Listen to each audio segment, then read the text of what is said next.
Hello dear students, slide आ रही। Hello dear students, नमस्कार। हमारे YouTube channel SCC online classes में आपका स्वागत है। और जैसा कि आप सभी को पता है कि हमारे चैनल पर अभी 10th क्लास की एनसीईआरटी मैथ का सिलेबस कंटिन्यू चल रहा है। और हमने आपसे पहले ही बोला था कि हमारी ये कोशिश रहेगी कि हम दिसंबर तक आपको पूरा सिलेबस प्रोवाइड करा देंगे। ठीक है, तो उसी कोशिश में हम लगे हुए हैं। तो जिसमें हमारा चैप्टर 3 चल रहा है, स्टार्ट हो चुका था, दो चरों वाले रैखिक समीकरण युग्म, जिसमें एक्सरसाइज 3.1 के पहला और दूसरा क्वेश्चन हो चुका था। अब लास्ट तीसरा क्वेश्चन है, इसको हम तो इसको हम आज सॉल्व करा रहे हैं। तो चलिए देखिए क्वेश्चन नंबर तीसरा। अब पढ़ो क्या है।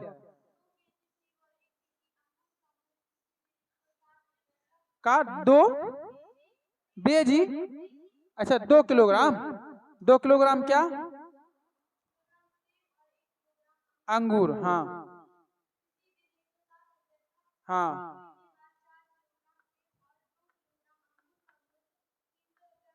रोकना कितने का एक महीने बाद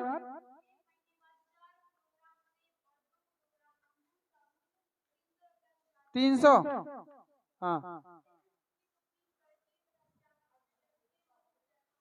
अच्छा। तो देखो किसी दिन, ठीक है ना, सवाल में कह रहा है कि किसी दिन, पहले सेब है अंगूर है ना, एप्पल और फिर क्या है ग्रेप्स। देखो किसी दिन कह रहे वे कि 2 किलो सेब, एप्पल माने क्या होता सेब, 2 किलो सेब और 1 किलो क्या है अंगूर है। किसी दिन, कोई भी दिन हो सकता है। 2 किलो सेब और 1 किलो अंगूर कितने रुपया की आ रहा है 160 के, आ रहा है कि नहीं। और फिर एक महीने बाद, जस्ट 1 महीने बाद जब 4 किलो सेब और 2 किलो क्या अंगूर ले, तो ये कितने के आएंगे 300 रुपए के आएंगे। कितने के आएंगे 300 रुपए के आएंगे। तो वे कह रहा है कि तो फिर इसे क्या करो, इस स्थिति को आप बीजगणितीय रूप में और ग्राफीय रूप में क्या करो, निरूपित करो। अब बीजगणितीय रूप में निरूपित करने के लिए हमें क्या चाहिए, समीकरण चाहिए कि नहीं।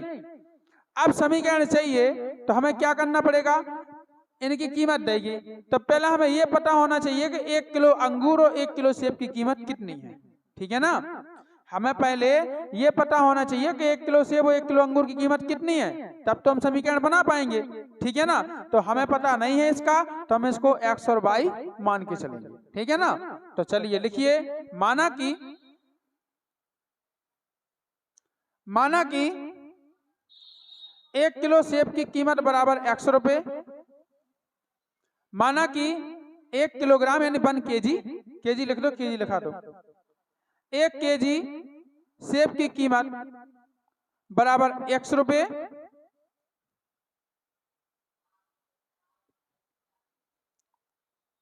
लग गया। लाइन चेंज करो, नीचे से लगो, तथा 1 केजी अंगूर की कीमत बराबर 22 रुपए, तथा 1 केजी अंगूर की कीमत बराबर 22 रुपए। जल्दी लिख दो फटाफट। फिर लिखो तब condition number first. Condition first में क्या कह रहा है कि किसी दिन 2 किलो सेब और 1 किलो अंगूर है ना। तो जब 1 किलो सेब की कीमत बेटा कितनी है x है, तो 2 किलो सेब की कितनी होगी 2x, गुणा होगा कि नहीं। 1 केला 1 रुपया में हो तो 2 किलो कितने यहाँ 2 रुपया में, है ना। तो 1 किलो सेब 100 रुपए में, 2 किलो सेब कितने आएंगे 2x रुपए में, तो जो आएंगे 2x प्लस अंगूर 1 किलो का लिया, तो आपको पता है 1 किलो अंगूर की कीमत कितनी है 22 रुपए, तो प्लस कितना हो जाएगा 22 और बराबर टोटल राशि कितनी भाई 160, टोटल कीमत कितनी हो गई 160। ठीक है, ये हो गया आपका समीकरण नंबर कितना 1। अब कंडीशन नंबर सेकंड लगा दो। कंडीशन नंबर सेकंड में क्या कह रहा है कि 4 किलो सेब और 2 किलो अंगूर 300 रुपए में आ रहा है, यानी भैया 1 किलो सेब की कीमत कितनी है 100 रुपए, तो 4 किलो की कितनी हो जाएगी, प्लस लगा दो। जब 1 किलो अंगूर की 22 रुपए, तो 2 किलो अंगूर की कितनी होगी, बराबर कितना मिलेगा 300। ठीक है। आप चाहो अगर चाहो तो इसको 2 से आप डिवाइड भी कर सकते हो, मतलब 2 का भाग भी दे सकते हो, ठीक है ना। चलो 2 का भाग बाद में देंगे, अभी इतनी रहने दो सवाल के आधार पे। तो ये 21 नंबर कितना हो गया, सेकंड। अब क्या करना है, इसको बीजगणितीय रूप में निरूपित करना है ना, और काय में करना है, ग्राफीय रूप में। तो चलिए हम देखते हैं, हमारा काम यह खत्म होगा। बीजगणितीय रूप में आपको निरूपित करना है तो समीकरण लिख दो, पता है ना आपको बीजगणितीय रूप में क्या कहलाता है, समीकरण। बीज गणितीय रूप में, बेटा ये एनसीईआरटी बुक है, ठीक है, कोई मजाक नहीं है पढ़ना और पढ़ाना। एनसीईआरटी बुक है, इसके नियम अलग हैं। अगर तुम पहले के नियम से सवाल करोगे तो पहले के नियम में तुम्हें 1 नंबर न मिले। एनसीईआरटी पैटर्न पे पढ़ने आए, एनसीईआरटी सिलेबस चल रहा, नंदा हर बच्चा पढ़ ले तो हर बच्चा, और जो चाहे पढ़ा ले तो सही से, समझ रहे। इसमें नियमों का ध्यान रखा जाता है, किस नियम से करना है, कैसे करना है, क्या करना है, क्या नहीं करना है। एनसीईआरटी बुक है जी। आप ऐसे घुमा फिरा के कहीं से कैसे भी कर दो, और फिर यदि आप कहीं से कैसा भी करके और आप आंसर ला दोगे तो क्या नंबर मिलेंगे, उसके थोड़ी मिलेंगे नंबर, क्योंकि सबको पता है कि एनसीईआरटी बुक है तो एनसीईआरटी पैटर्न पे आपको करना पड़ेगा। समझ में आ रही, इसलिए तो बीजगणितीय रूप में, तो बीजगणितीय रूप में लिखना तो बस लिख दो यही, क्या लिख दो, 2x + y = 160, 2x + y = 160, और फिर कितना हो जाएगा, 4x + 2y = 300, 4x + 2y = 300, या देखो या नहीं, इतनी रहने दो, ठीक है, बस हो गया। तो ये बीजगणितीय रूप हो गया। अब भैया अब क्या करना है हमें आगे चल के, हैं? अब हम ऐसा करेंगे, कैसा, कि ग्राफीय रूप में लिखेंगे, है ना। ग्राफीय लिखा, क्या लिखा उसमें पेपर में, ज्यामितीय रूप में, है ना, क्वेश्चन में लिखा ना। तो यहाँ क्या करेंगे हम, ज्यामितीय रूप में हेडिंग डालेंगे, ज्यामितीय रूप में। ओके, चलिए ज्यामितीय रूप में बेटा हम कैसे लिखेंगे इसको, पहले समीकरण 1 से, है ना, समीकरण 1 से कितना है अपने पास, समीकरण 1, 2x + y = 160, है ना, 2x + y = 160। ऐसे से y की वैल्यू निकाल लो और 2x को क्या कर दो, पक्षांतर कर दो, है ना, 2x को क्या कर दो, पक्षांतर कर दो। तो y को इतने रहने दो, 2x को हटाओ, तो y बराबर कितना आएगा, 160 माइनस इतनी आएगा। y का मान निकालेंगे, 2x का पक्षांतर होगा तो माइनस में चला जाएगा, तो 160 माइनस कितना हो जाएगा, 2x, है ना। अब चलो अब बनाओ कॉलम राज, देखना है अब, है आ रहा हूं, है ये वाला नहीं, कैमरा इतना आ रहा हूं, और जो रुक जाओ हम बता रहे, पूरा बन जाने दो।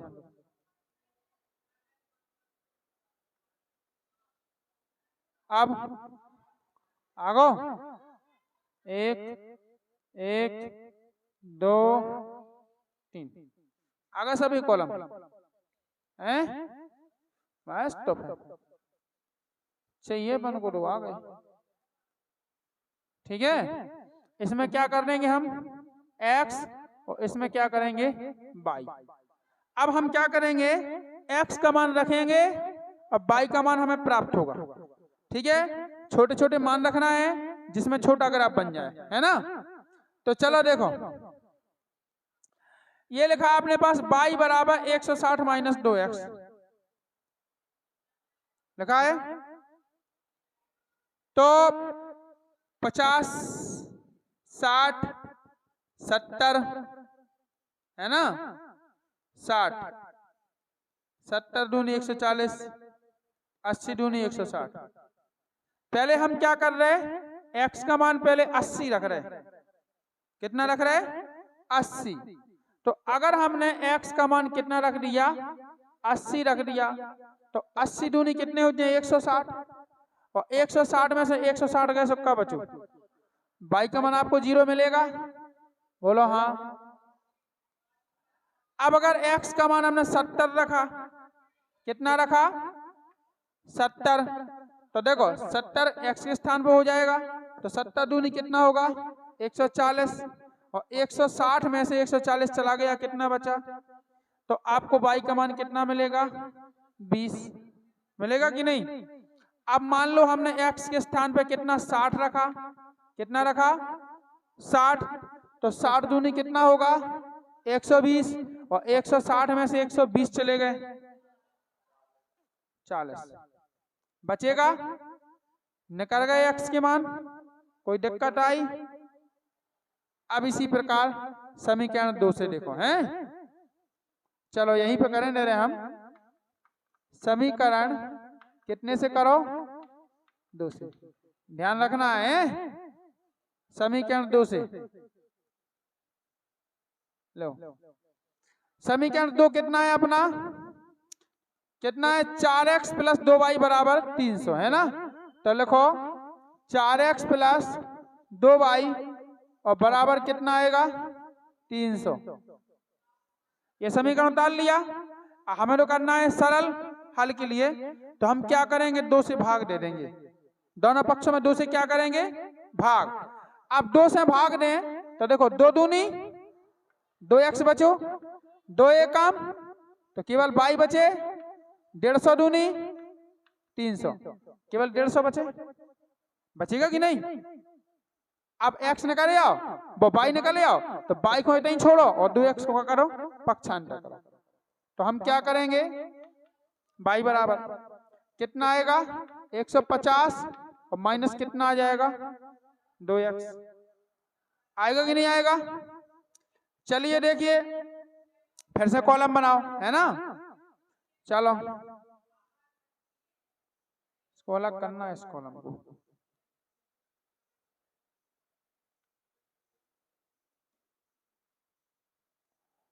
इसमें रहेगा x, इसमें रहेगा y। तुम लोग से बोला मैं थोड़ा इधर बैठा करे ऐसे, तुम लोग एक टोल्टो हाथ चलाता,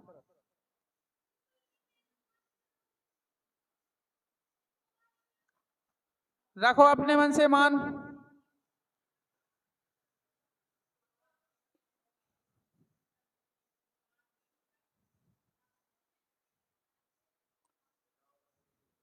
हैं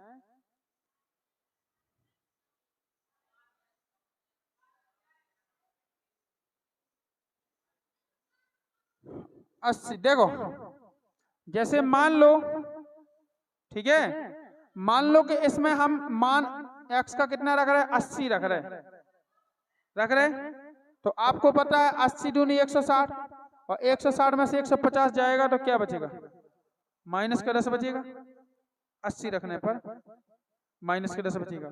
और मान लो अपने 70 रखा, तो 70 दूनी 140, और 150 में से 140 चला जाएगा तो कितना बचेगा 10 बचेगा, बचेगा कि नहीं बचेगा। तो एक काम कर लो, ऐसी करो आप, है ना 80 70, अगर रखो, अगर अपन 60 रखें तो 60 दूनी 120, है ना, अपन को मान रखने छोटे छोटे जाना, बड़े नहीं रखने, ठीक है।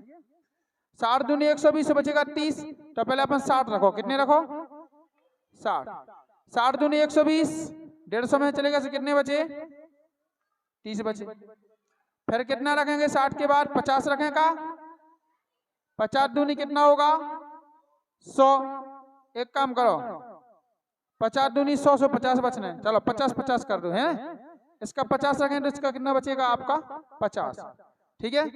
अब एक मान और रखना है आपको, तो 60 हो गए 50 हो गए, एक काम करो 70 रख दो सीधे, कितने रखो 70, तो 70 दूनी 140, और 60 में से 140 के कितने बचे 10, ठीक है। यानी माइनस में संख्या यहां भी नहीं आई और माइनस में यहां भी नहीं आई, दोनों काय में है प्लस में है, तो प्लस प्लस के बड़े बनना चाहिए, माइनस की चाहे आप छोटे बना दिए, ठीक है। चलो अब खींचना है इसका ग्राफ, तो देखिए बेटा इस प्रकार से हमने इसका ग्राफ पहले से बना के रख लिया, अगर ताकि टाइम ना लगे, ठीक है ना। और जो ग्राफ है ये हमारा जो हमने ग्राफ बनाया है ये थोड़ा तिरछा है, क्योंकि हमारे पास उतना बड़ा स्केल नहीं है। हमने आपसे कई बार बोला ग्राफ आप लोग स्केल से बनाया करें काफी, फिर आपका सीधा ग्राफ आएगा, जो लाइनें जो लहरिया सी खा रही वो नहीं खाएंगी, है ना। तो आपको ऐसा ग्राफ बना लेना है, ठीक है। ये आपको मान रखना हमने बता ही दिए, ओके। तो ऐसा ग्राफ बनाना है आपको, एक एक्स अक्ष बना लेना है, ये प्लस का है, ये माइनस का है, और ये बाई एक्स प्लस का है, और ये क्या है माइनस का। अब चूंकि हमारे धनात्मक मान है वो ज्यादा बड़े बड़े हैं, तो हमने लंबे बना लिए इसके, और ऋणात्मक मान हमारे पास बिल्कुल भी नहीं है, तो हमने इसके छोटे छोटे कर लिए, ठीक है। तो आप ये मत कहना कि सर इस साइड जाना 80 तक है, इस साइड 30 तक है, इससे कुछ नहीं होता है बेटा। आपको जितनी संख्याओं की जरूरत है उतनी ले लो, और बाकी कोई दिक्कत नहीं, ठीक है ना। अब यहाँ 80 तक बनाया, फिर यहाँ भी 80 तक बनाओगे तो फिर वहां जाएगा वो ग्राफ, है ना। और फिर ऊपर 80 बनाया, नीचे 80 तक बनाएंगे तो वह नीचे जाएगा। इसलिए जितने अपने पास जगह है उतना बना लो, ठीक है, जितनी जरूरत है। और आपको करना क्या है कि नंबरिंग आपको 10, 20, 30, 40, 50 में करना है, क्योंकि हम उतना अगर 1, 2, 3, 4 करें तो आपको पता है कि 80 किसी का 60 मान ऐसा आ रहा है, तो उतना थोड़ी हम बना पाएंगे, क्योंकि वो काफी लंबा हो जाएगा ग्राफ। तो हमें क्या करना है कि पैमाना मान लेना है कि 1 सेंटीमीटर बराबर 10, ठीक है। पैमाना मान के चलना है कि 1 सेंटीमीटर बराबर 10, यानी आप इन दोनों बिंदुओं के बीच की दूरी कितनी मानोगे, 1 सेंटीमीटर। अगर 1 सेंटीमीटर की आप खंड निकालोगे तो इसको 10, इसको 20, इसको 30, इसको 40 ऐसे करोगे, है ना, ठीक है। तो अपन 10, 20, 30, 40 में इनकी नंबरिंग करेंगे ताकि ग्राफ बड़ी आराम से बन जाए। अब देखिए आपका पहला समीकरण दर्शाना कैसे है कि जैसे हमने x का मान कितना लिया, 80 लिया, तो y का कितना आया 0। तो पहले x का देखा, x का 80 कहाँ है, ये है, ठीक है ना, x का 80 ये है। अब y का तो 0 है, अगर y का ज्यादा होता तो अपन ऊपर जाते, अब ज्यादा नहीं है, 0 है, तो यहाँ 0 कहाँ जाएंगे हम, 0 पे हो गया। तो हमें यहाँ पे एक बिंदु मिल गया 80 पे, ठीक है।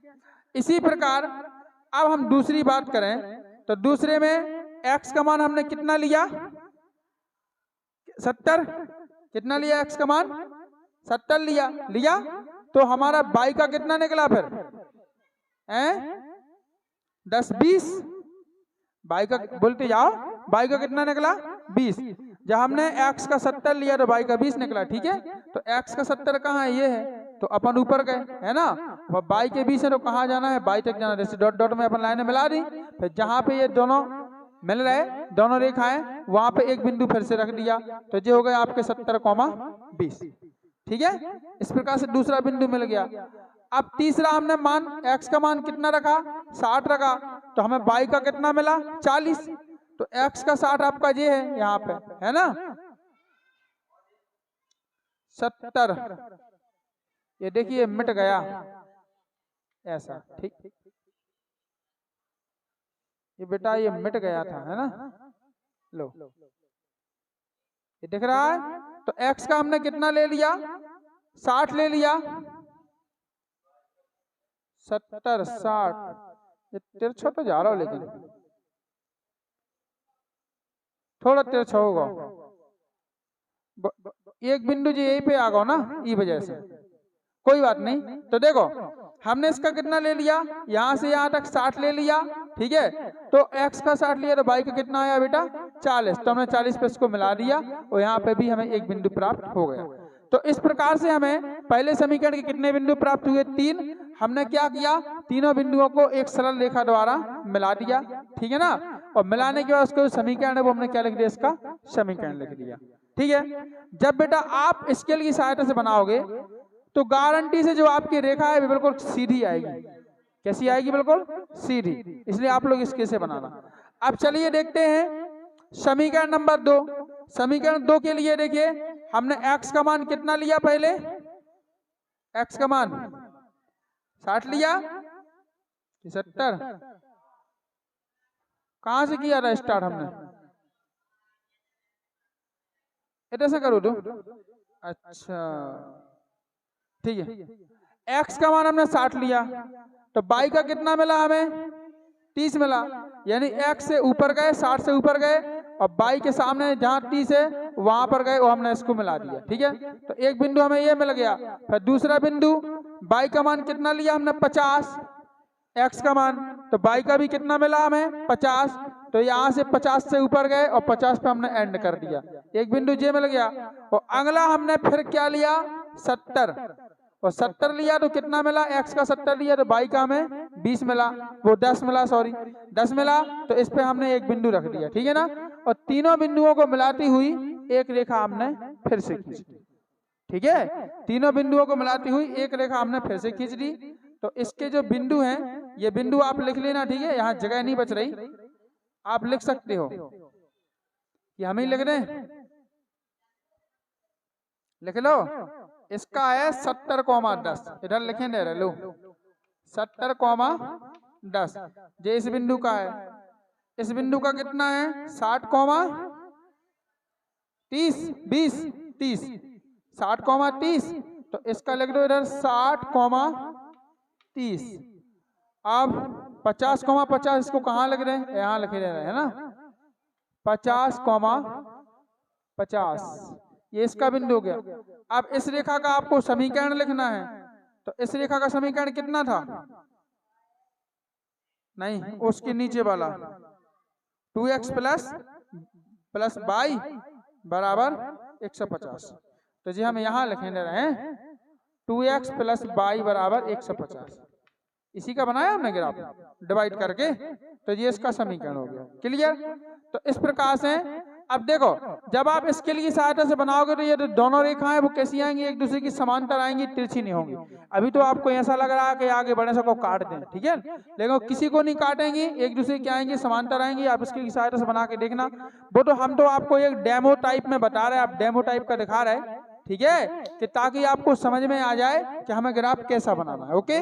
बाकी रियल ग्राफ ये थोड़ी है, ये रियल ग्राफ बोर्ड पे कभी नहीं बनता है, तिरछा हो ही जाता है, ओके। तो बेटा इस प्रकार से हमारा ये जो क्वेश्चन था ये खत्म हुआ। आई होप कि आप समझ गए होंगे, और साथ में हमारी एक्सरसाइज 3.1 थी जो वो भी खत्म हुई। अब नेक्स्ट वीडियो में हम लेके आएंगे आपके लिए एक्सरसाइज 3.2, ठीक है। हमने बोला था कोई भी प्रश्नावली, कोई भी सवाल हम इस बार नहीं छोड़ेंगे, हम सब कुछ करवाएंगे, कंप्लीट करवाएंगे, सिर्फ आपको पढ़ना है, मेहनत करनी है, ओके। यदि वीडियो पसंद आया हो तो वीडियो को लाइक करें, शेयर करें, कमेंट करें, और हमारे चैनल को सब्सक्राइब करें, एवं बेल आइकन प्रेस करके ऑल पर क्लिक कर दें, ताकि आगे आने वाले सभी वीडियो के नोटिफिकेशन आप तक पहुंचते रहें, ठीक है। जय हिंद बच्चों, वंदे मातरम।